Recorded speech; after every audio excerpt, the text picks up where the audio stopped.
Olá pessoal, estamos começando mais uma edição do Amazônia Interativa e hoje a Web TV do portal Amazônia.com vai abordar voluntariado na Amazônia. Para falar sobre o assunto, nós temos a presença do dentista da floresta que vocês viram essa semana no portal Amazônia.com, Jorge Gonçalves, o dentista Jorge Gonçalves, e o cientista social Eduardo Taveira, da Fundação Amazonas Sustentável. Rapazes, muito obrigado por vocês terem aceitado o nosso convite. Eu quero começar perguntando quais são as maiores dificuldades de ser voluntário na Amazônia. Começando pelo Jorge, por favor. Bom dia, Isabel, bom dia, espectador. Bom, a maior dificuldade que a gente tem hoje é o tempo desse profissional, né? A gente tem um projeto social chamado Dentista da Floresta, né, que contempla as comunidades ribeirinhas, né, e as suas necessidades. Na verdade, a gente tem um projeto não só odontológico, mas sim multidisciplinar de saúde. A gente leva médico, né, nas oportunidades, e a dificuldade é exatamente essa, de levar um médico conosco. Hoje a equipe conta com 5 dentistas, né, e também acadêmicos, voluntários como clientes. Os próprios clientes eles contribuem positivamente para que isso aconteça, mas a dificuldade é exatamente essa, é o tempo. E a logística também, já que são comunidades isoladas. Então, a gente tem essa dificuldade de tempo desses profissionais de saúde e a logística. Como é numa comunidade ribeirinha isolada, a gente tem dificuldade ao acesso. Certo, a gente está tratando de saúde, né? Agora, em relação ao meio ambiente, Eduardo, quais são as maiores dificuldades do voluntário, né? Desenvolver o voluntariado, sim, se tratando de meio ambiente? Olha, são duas questões importantes de serem abordadas. Primeiro, por incrível que pareça, ainda há um grande desconhecimento de como as pessoas podem atuar a partir daquilo que elas fazem regularmente e dedicar uma parte do tempo delas envolvidos em questões pró-conservação ambiental. Então, é que o Jorge falou anteriormente, a questão do tempo é uma condição primordial que eu coloco para esse problema da ação do voluntariado.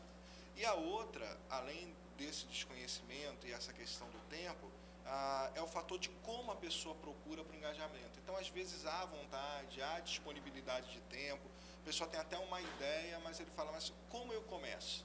Né? Ou seja, será que eu vou diretamente a uma comunidade, fazer o que eu quero? Então, a ideia inicial é disponibilizar aqui hoje, né, dessas duas experiências, que a gente tem uma porta de entrada interessante para que a pessoa que tenha disponibilidade, vontade de se engajar, possa exercer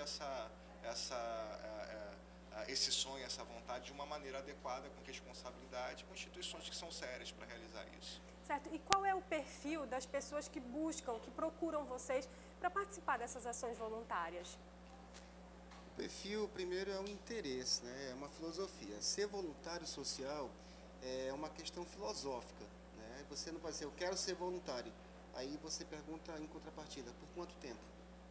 Né? Justamente aquela questão do tempo que você... Por quanto tempo? Uma falou, vez, duas? Né? Porque ser voluntário não pode ser uma coisa casual. Então, o perfil é um perfil filosófico. A pessoa tem que ter aquilo embutido, né, nela, contido aquilo por toda a vida. Não adianta você fazer um projeto, começar daqui a um mês parar, daqui a um ano parar, daqui a 2 anos parar. Então, o perfil dessas pessoas tem que ser uma questão filosófica, querer fazer o bem a alguém através do seu conhecimento. No caso, nós procuramos utilizar a nossa ferramenta do conhecimento, que é a odontologia, né, e da saúde, vale ressaltar, para contemplar essas pessoas que precisam. O perfil tem que ter a questão filosófica. Né? Antes do programa começar, a gente fica batendo um papinho aqui, né, para a gente se ambientar. E a gente estava falando justamente sobre isso, né? O Eduardo estava dizendo para a gente que, geralmente, as pessoas que se propõem a participar dessas ações, elas já são engajadas em outros projetos voluntários, né? Nesse caso, Eduardo? Exatamente. No caso da Fundação Amazônia Sustentável, nós temos um portfólio grande de projetos acontecendo, basicamente em áreas da Amazônia Profunda, né, em unidades de conservação, e essas unidades de conservação, nós atuamos em 16 unidades de conservação, todas elas estaduais.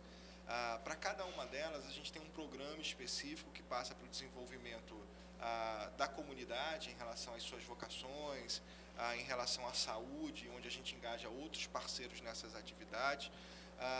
E o que acontece muito é que as pessoas não têm um conhecimento, por incrível que pareça, mesmo dentro do próprio estado, mesmo dentro do próprio país, o conhecimento do que é a Amazônia e quais as dificuldades que nós temos para atender. Então, por exemplo, quando você pensa em política pública, por exemplo, universalização do acesso à saúde e à educação, parece que é uma coisa muito bem equacionada no Brasil como um todo. Agora, quando você coloca essa dimensão do atendimento para a Amazônia, a complexidade, você vê que a universalidade ainda não alcançou essas regiões, né? Não alcançou o interior do estado como um todo, ainda mais o interior do estado. Então, a Fundação Amazônia Sustentável, ela é um grande conector de várias ações, várias pessoas que têm essa disponibilidade de se engajar. Nós temos também colaboradores que são da própria Fundação Amazônia Sustentável, que tocam vários projetos, e a gente agrega tanto instituições de pesquisa, universitários, tanto de instituições do Estado, principalmente do Estado, mas instituições regionais, nacionais e internacionais, para que as pessoas possam dedicar e disponibilizar o seu tempo, a sua vocação, para pensar, pelo menos pensar nesses problemas e conhecer a região de uma outra maneira. Gente, e quais são as dificuldades de desenvolver um projeto social aqui na Amazônia? O Jorge, esse projeto, o Dentista da Floresta, é um projeto próprio, né?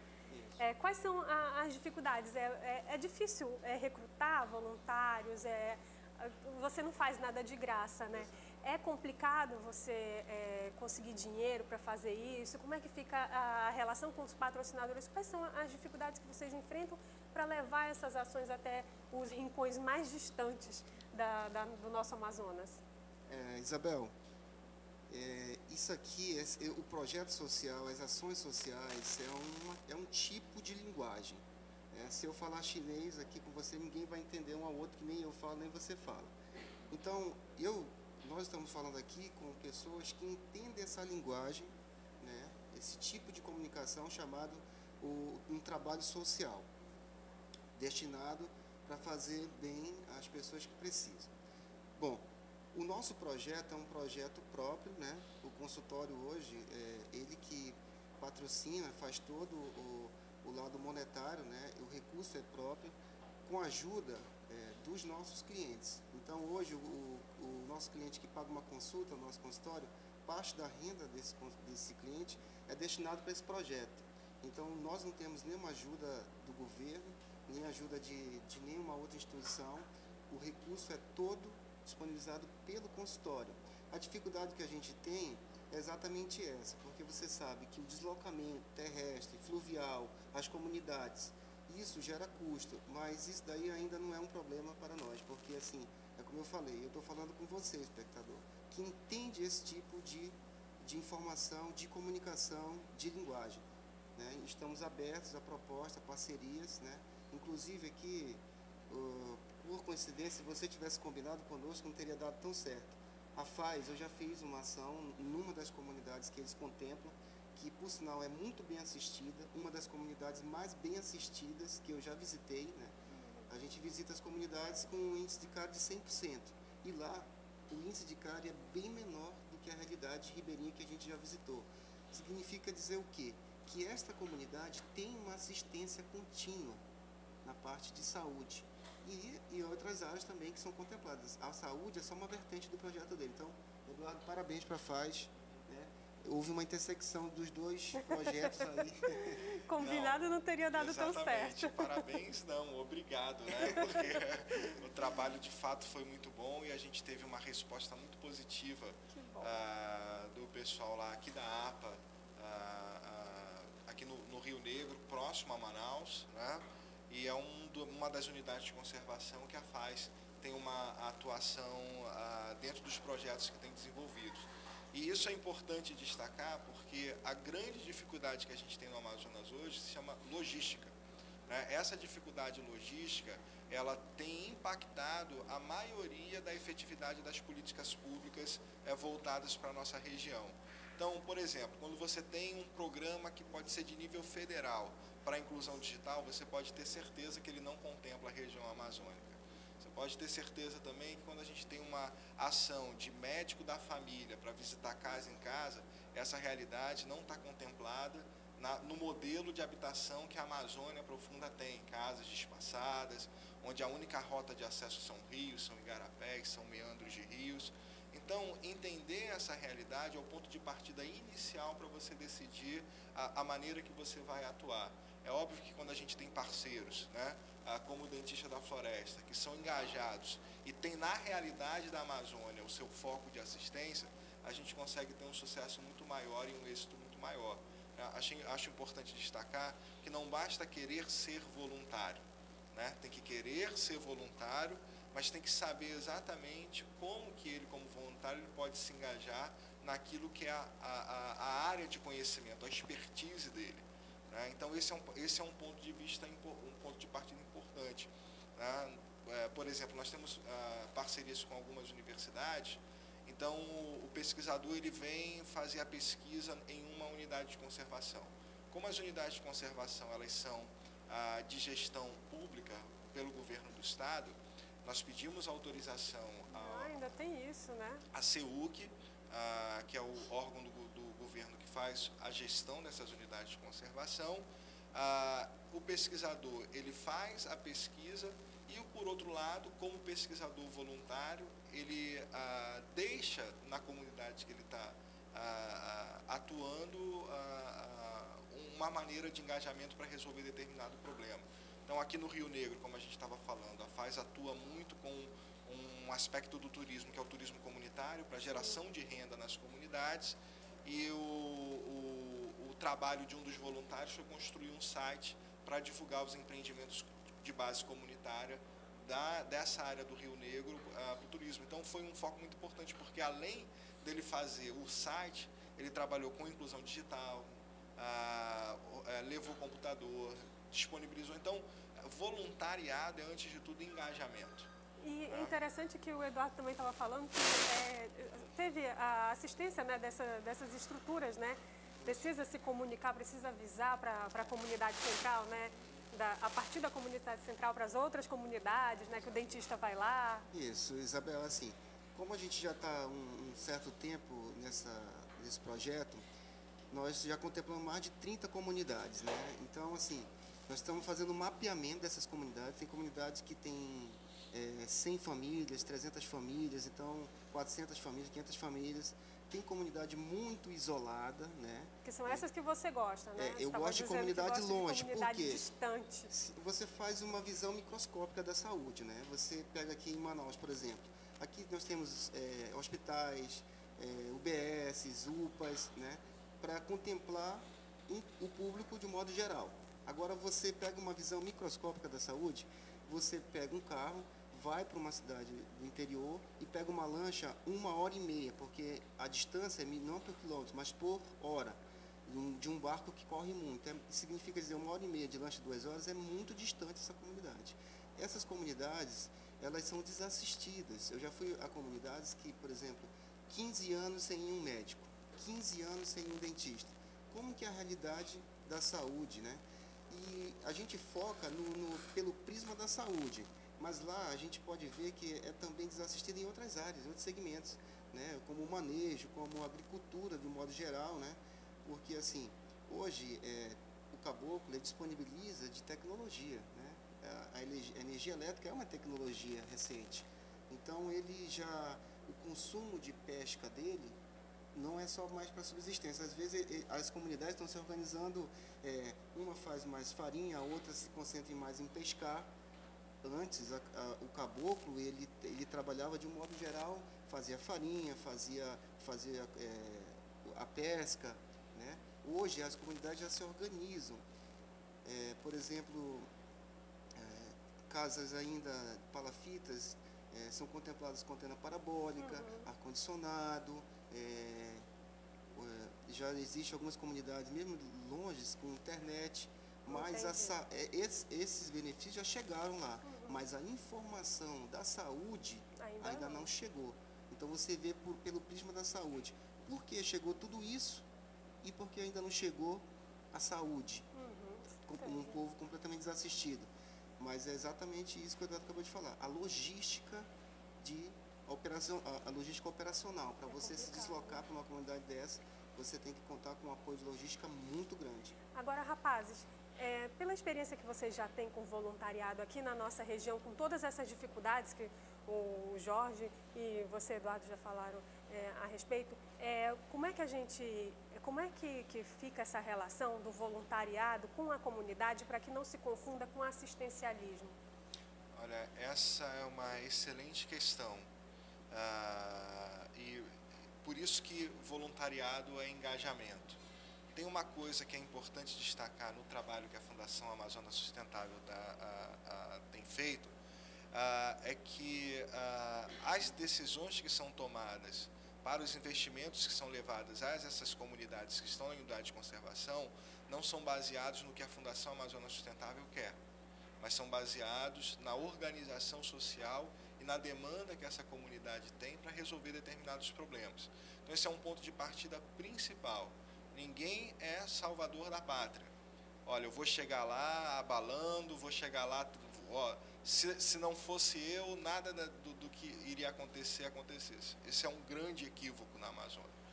Porque a maioria das comunidades ribeirinhas, elas já estão altamente adaptadas à sua realidade. Elas estão altamente adaptadas ao modo de vida, ao modo de produção,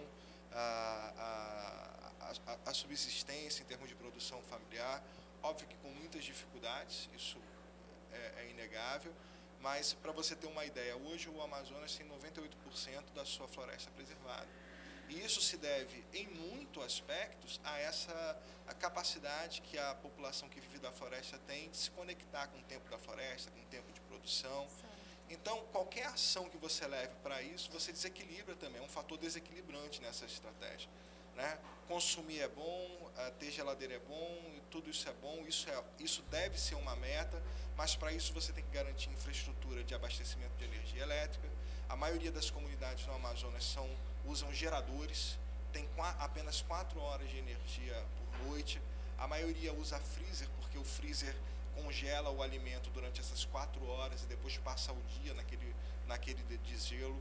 Muitas comunidades ainda usam a salga do pescado para preservar a maioria. É uma realidade que a gente aqui da cidade não faz exatamente. Ideia, né? E cada calha de rio que a gente tem no Amazonas tem um aspecto diferente e de abordagem diferente.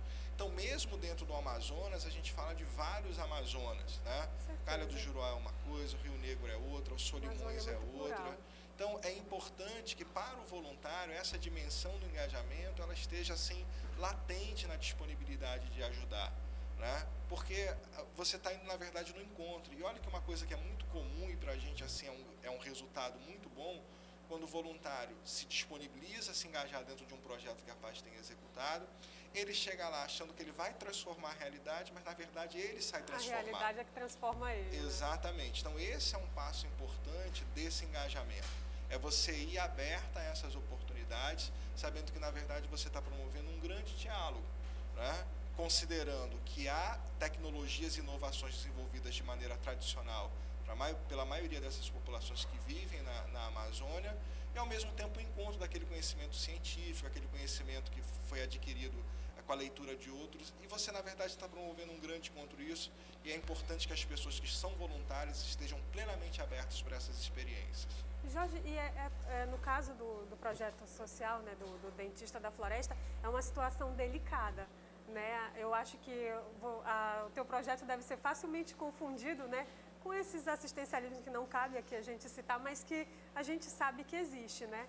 Como é que é a recepção, assim? Como é que você deixa isso? O nosso projeto, Isabel, é um trabalho sem vínculo político ou religioso. É um trabalho filosófico, é uma extensão do nosso consultório, né? A gente tem uma clínica em Manaus, muito bem sucedida. Trabalhamos com tratamentos odontológicos sofisticados, como implantes, né? Reabilitações de porcelana. São coisas bem caras, assim, né? Não caras, mas é um público que permite ser acessível a ele. Uhum. Então, o que a gente procurou fazer? Procurou estender o consultório, né?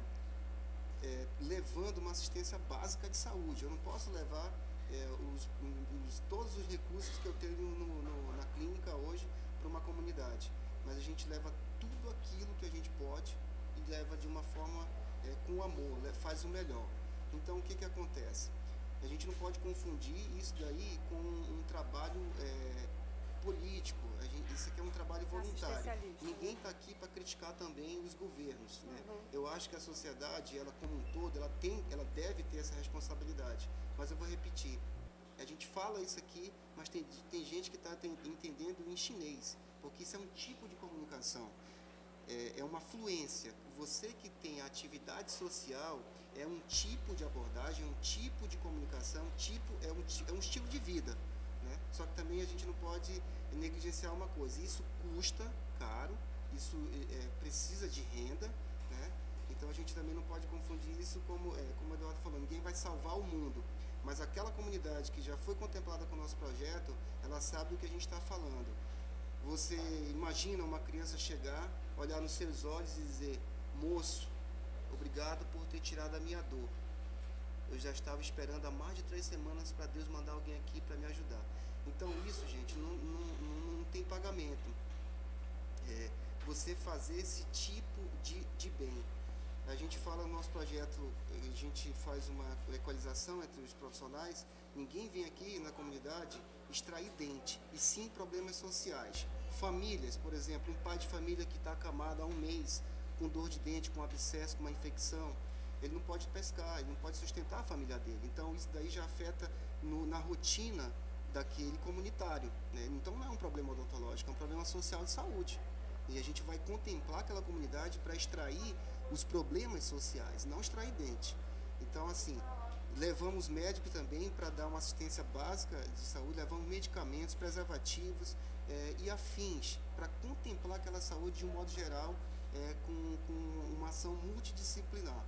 Então, eu convido as pessoas que têm essa comunicação, que têm essa influência social, a participar do nosso projeto. O nome é Projeto Dentista da Floresta, mas é um projeto que inclui todas as áreas, né? Está aberto a parcerias, aos empresários que acreditam, né, nessa assistência social, não de salvar o mundo, mas salvar aquela comunidade lá, que se cada um fizer a sua parte, já está fazendo muita coisa. Eu acredito nesse propósito. Tá certo. E, gente, como é que vocês são recebidos nessa comunidade? Eduardo, eu acho que a tua situação é mais delicada, porque quando a gente fala de meio ambiente, a gente confunde preservação, conservação, né?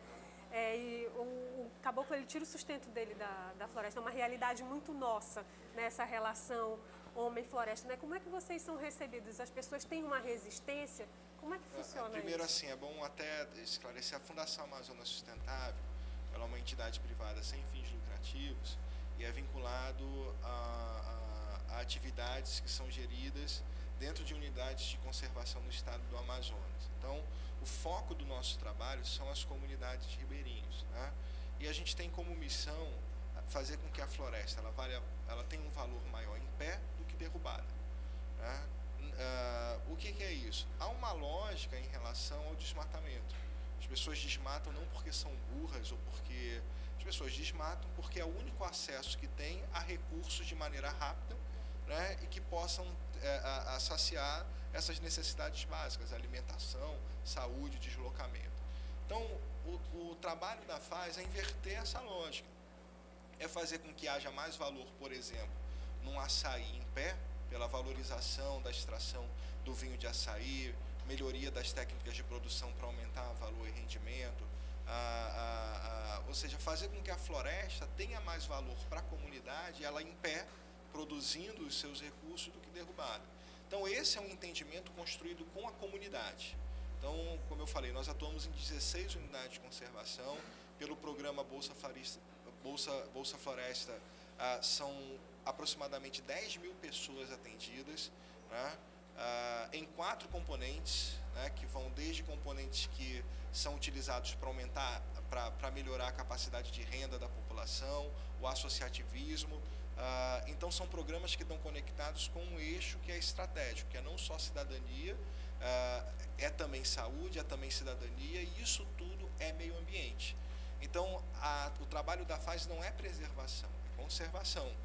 E a conservação, ela passa primeiro pelo reconhecimento de que existem pessoas que precisam ter acesso a políticas públicas, que precisam ser reconhecidas como brasileiros, que precisam ser reconhecidas como amazonenses, para que essas pessoas possam ter como critério não desmatar e ter outras possibilidades de gerar sua renda, respeitando o ritmo da floresta, respeitando os empreendimentos. É esse o acordo que nós fazemos nas unidades de conservação que nós trabalhamos. Isso é uma parceria com as comunidades.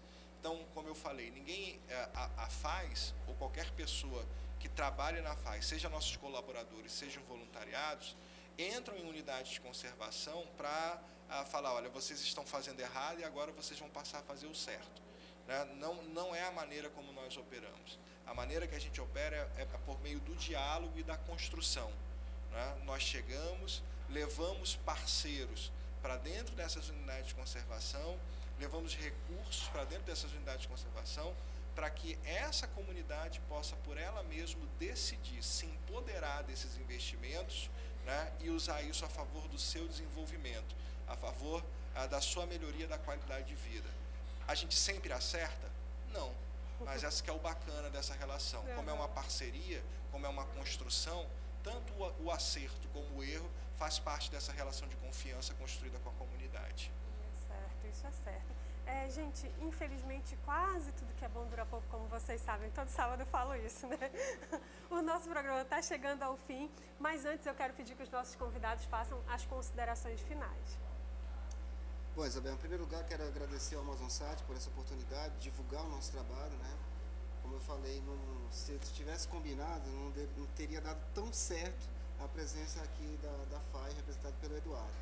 Então, quero agradecer também ao espectador que está nos assistindo. Hoje nós estamos competindo com o Jogo do Brasil, né? Espero que ele tenha ganhado. E convidar o empresário, convidar o corpo de saúde, convidar as universidades a conhecer o nosso projeto. Nós levamos acadêmicos hoje que, na verdade, eles não vão realmente mudar a vida de alguém lá, mas sim a deles, porque a gente está inserindo nessa nova geração esse conteúdo, essa filosofia de trabalho. Então, quero convidar os empresários, né, quero convidar as academias, as universidades de odontologia, de medicina e afins, para participar, conhecer o nosso projeto. Quero agradecer mais uma vez aqui, Isabel, a todos os nossos clientes que participam direta e indiretamente desse projeto. É graças a você, cliente, que a gente consegue manter esse projeto ativo. Bom, Isabel, eu quero agradecer também ao AmazonSat, é um grande parceiro da Fundação Amazônia Sustentável. De fato, nós compartilhamos de muitas, se não a sua totalidade, a maioria dos pontos de partida, de entender e levar essa região de fato como ela é, levando toda a sua beleza, mas também as suas dificuldades, né, e ansiando por políticas públicas que sejam mais efetivas para essa nossa realidade. Quero convidar também você, que acompanhou até agora aqui, vai acompanhar ainda essa programação, seja pelo AmazonSat, seja pelo portal Amazônia, que você conheça a Fundação Amazônia Sustentável, acesse o nosso site, que é o www.faz-amazonas.org, e veja como que você pode colaborar conosco, pode marcar um dia para conversar com a gente, conhecer a nossa estrutura. A FAES está aberta, nós publicamos mensalmente, eu acho que isso é importante para que as pessoas possam se engajar dentro de uma instituição, de uma fundação. Nós somos muito transparentes, a cada 6 meses nós somos auditados pela PwC, nossa auditoria contábil ela fica disponível na internet para qualquer pessoa acessar.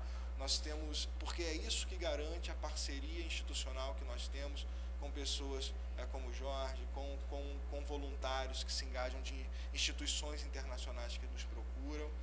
E eu convido você para conhecer a Fundação Amazônia Sustentável, para nos procurar, e a gente se coloca totalmente à disposição do telespectador para se engajar no voluntário aqui na Amazônia. Tá certo. Gente, então é isso. Continue nos acompanhando durante a semana no portal amazônia.com. Estamos nas redes sociais, é só procurar Portal Amazônia tudo junto, no Facebook, Twitter e Instagram, que nós estamos esperando a sua sugestão. Queremos saber o que você quer saber sobre a Amazônia. E, como sempre, lógico, né, a gente não podia deixar de querer saber como é que você vê a Amazônia. Fotografe a sua cidade, o seu rio, fotografe a Amazônia, marque nas redes sociais com a hashtag MinhaAmazônia ou mande para o minhaamazônia@portalamazônia.com. E é isso, até sábado que vem.